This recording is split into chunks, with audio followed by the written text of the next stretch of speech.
قاچاقچێتی پرسی کۆچی نایاسایی گفتوگۆکەم لەگەڵ بەڕێز دکتۆر دلێرە عەلیە مێنزەی سەرۆکی ڕەوەندی کوردی لە بەرلین بەڵام لە واترلۆی کەنەداوە لەگەڵماندا. بەڕێز دکتۆر دلێر سڵاوتان لێبێت، تۆم کاتتان باش.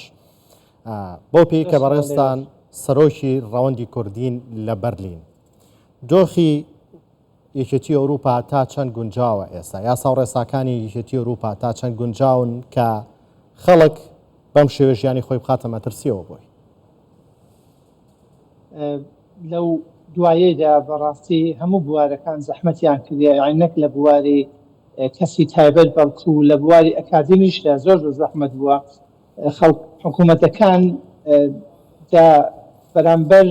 بەرامبەر بە سیاست و هەڵبژاردنەکان دەشێنەوە. جاگە تەماشایت کە لە زۆربەی هەڵبژاردنەکانی ئەو دوایە ئەوروپای هاتە ڕاستەکان دەنجیشی یەکجار زۆریان هێناوە. ئیتر ئەوە هۆکارەکە کەەوە حکوومەتەکان دەیانەوێ دەنجی خەڵکەکەی بۆ خۆیان ڕابشێشن. اینجا هەندێک خاڵەکانی کەەوە پارتە ڕاستەکان دەنجیان لەسەر هێناوە بەکاری بهێنن.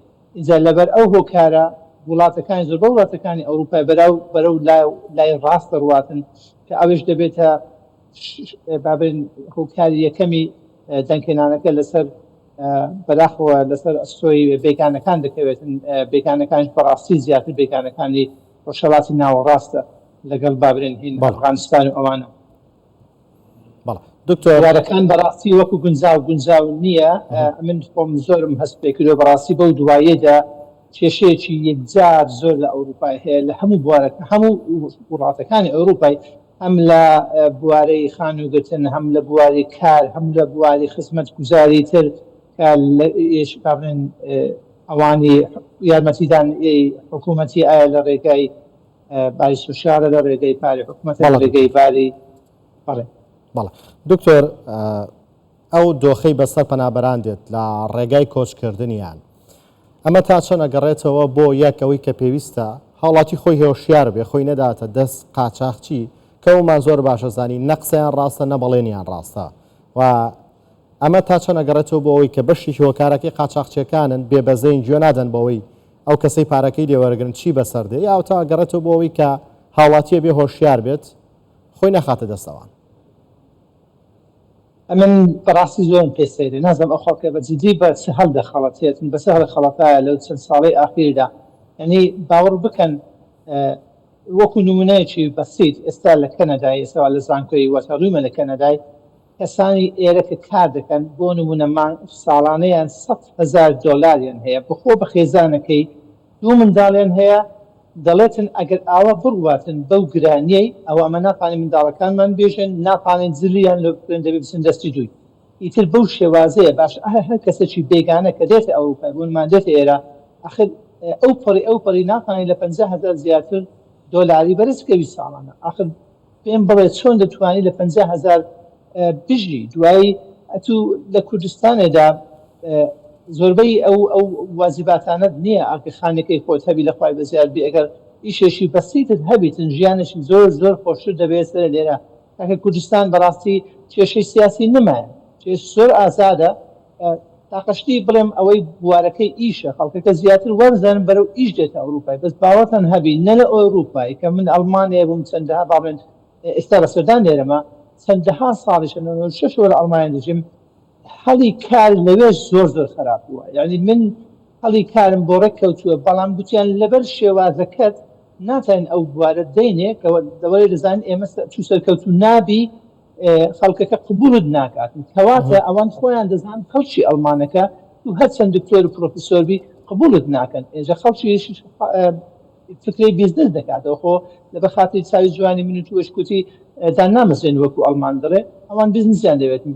دا هیوادارم پێش ئەوەی ڕزان پێش ئەوەی یەک شەقاو لە کوردستان بگەنە دەرێ کاکە هەموو خوتواتەکانی خۆتان بکەن. ئێمە هەوڵمانداوە بەڕاستی کەسانێک هەبووەکەوە بە درۆ خەڵکیان هێناوە بە ناوی مەحامیاتی مەکتەبی محامیەتەن هەیە لە کەنەدا و لەوانە ناویان بدەینە حکوومەتی و محاسەبەیان بکرێتن. ئێستاش پێم وایە چەندەها مەکتەب هەیە لە کوردستان و کەسانێکی ئەو خەڵکانە هەڵدەخەڵەتێن.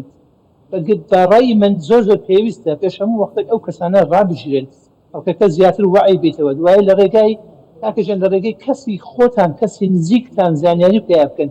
ئەوە ئێمە وەکو ڕەوەندی کوردستانی لەوێنە وعد بی ئەمە سیارێکمان لێ بکەن بەدر سۆزانە بەڕاستگویانە وەڵامتان دەینەوە بەس دکتۆر ڕەزانی کێشەکە چیە بەشێکی پێوەستە بەوەی ئەوەی کە ئێستا لێرەیە بڕوا بەوە ناکات کە لەوەیە کە پێڵێت مەسەن ئەڵێت دۆخی ئێرە ناخۆشە ژیان زەحمەتە بەردەوام کارەکەین کاتمانیە یەک ببینین کاتمانیە بە ئیسراحەت بین و بڕۆین ئەوەی لێرە بڕای پێ ناکە ئەڵێ خۆی لە ناز و نعمەتە ئێوێ من پێی نەکەم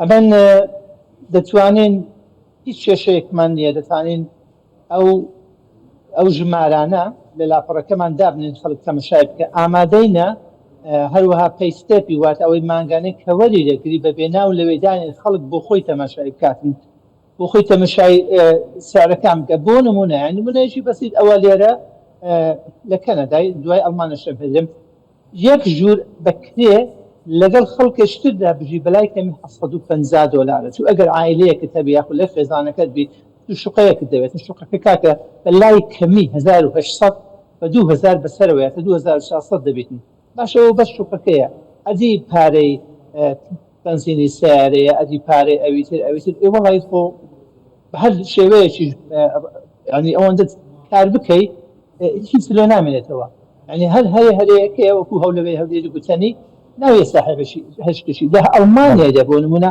کێشەی خانی هەر یەک جار زۆرە باوەڵتان هەبی بەزێک پێش ئێستا 6 ژوور هەبوو تەواو بوو بە کرەی بدەن نزیکەی 2000 کەس ڕێی گرتبوو لە بەدەرگاکەی اینجا لە ئەڵمانیای بۆ نمونە ئەو خەڵکەی کە دێتە ئەڵمانیای ئەوانە زیاتر دەبی ژووری سۆسیالیان بەرزکەی وات ئەو ژوورانەی کە تایبەت کرا لە حکوومەتی ئەڵمانیا 135,000 ژووری خانووی نەقسە ینی بە ناقیسە لە ئەڵمانیا لەوێ واتە تو کە دێ ئەڵمانیای دەبی لە کەم پێ بکەوی لەگەڵ قەومی ئەو دنیایدا زۆربەی کێشەکانی کە ڕوو دەداتن کێشەی سیاسی کێشەی ئیجتیماعیە لەو کەمپانە ڕوو دەداتن بە تایبەتی بۆ ئافرەت هەموو ڕێز و احتراماتدا کێشەیەکی زۆریان توش دەبیت بەڵا دکتۆر ڕزام وایە پێش ئەوەی شەقاوێک بدەنە دەرێ زان پەیوەندی بە کەسێکی خۆتان بکەن ئەوە ئەوەی خۆش بێ واقعەکەتان پێ بڵێتن يعني من دەرم لەوەی باشترە کە تو پرۆژێکتێکت هەبی 170 لەوێ ئیش بکات بە تەمای پرۆژێکتەکی بی 100 بیتن بەڵام هیچ لەدەستێنێ تو نازانی گەرانتەکە نییە.